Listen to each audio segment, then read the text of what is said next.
కాకినాడ జిల్లా పెద్దపూడి మండలం అచ్యుతాపురం త్రయంలో గత ప్రభుత్వం వైఎస్ఆర్సీపీ వరంగా ఇచ్చిన కాలనీలు మరి లబ్ధిదారులకు శాపంగా మారాయని శ్రీనివాసరావు, కేదారశెట్టి కొండలరావు అన్నారు. రోడ్లు, డ్రైనేజీలు, మంచినీళ్ళు లేక తీవ్ర ఇబ్బందులు పడుతున్నామని, అప్పటి ప్రభుత్వ అధికారులు, నాయకులు ఇళ్లు నిర్మించకపోతే స్థలాలు వెనక్కి తీసుకుంటామని అనడంతో అప్పులు చేసి ఇల్లు నిర్మించుకున్నాం గానీ కనీసం ఎటువంటి సదుపాయాలు లేకుండా చాలా ఇబ్బందులు పడుతున్నామని, పిల్లలు రోడ్ల మీదకు రావడంతో పాములు, విషపురుగులు వస్తున్నాయని, మొక్కలు ఎక్కువగా పెరిగిపోవడంతో తీవ్ర ఇబ్బందులు పడుతున్నామని ఆవేదన వ్యక్తం చేస్తున్నారు.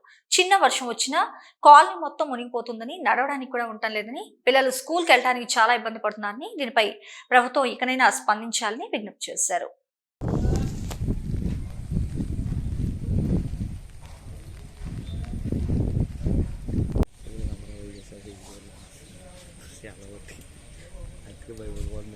చవాకుల శ్రీనివాస్ అండి. మాది ఏపిత్రయం గ్రామం, పెదపూడి మండలం. జగనన్న కాలనీలో ఇల్లు ఇచ్చారండి. మాకు ఇచ్చిన కాడి నుంచి కట్టుకునేదాకా మమ్మల్ని చాలా ఇబ్బంది పెట్టారండి. ఇబ్బంది పెట్టాక కొన్ని రోడ్లు వసతి బాగా అసలు బాగోలేదండి. చిన్న వర్షం వచ్చినా కూడా రోడ్లు మునిగిపోతున్నాయి వర్షానికి.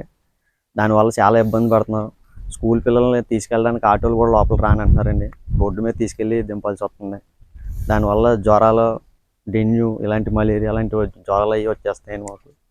మా పిల్లల్ని మమ్మల్ని కాపాడాలని కొంచెం కలెక్టర్ గారి దృష్టిలో ఈ రోడ్లు అవి వెళ్ళాలని మేము బాగా కోరుకుంటున్నామండి. ఇది ఒకటి చేసి పెట్టమని ఈ ప్రభుత్వాన్ని మేము కోరుతున్నామండి. అంతే.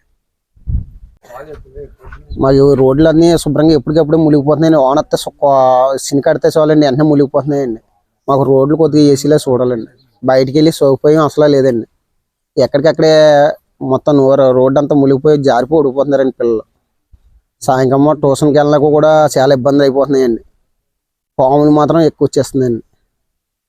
దానికోసం మీరు కొద్దిగా కలెక్టర్ గారి దగ్గరికి తీసుకెళ్ళి మాకు జరిగి న్యాయం చేయాలండి.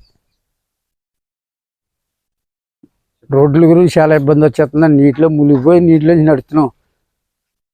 వెళ్ళనాకి రానాకి చాలా ఇబ్బంది అండి. పాములు, పిల్లలు స్కూల్కి వెళ్ళినా కూడా చాలా ఇబ్బంది పడిపోతున్నారండి. అది మెయిన్ అక్కడ బాగా ఇబ్బంది అండి.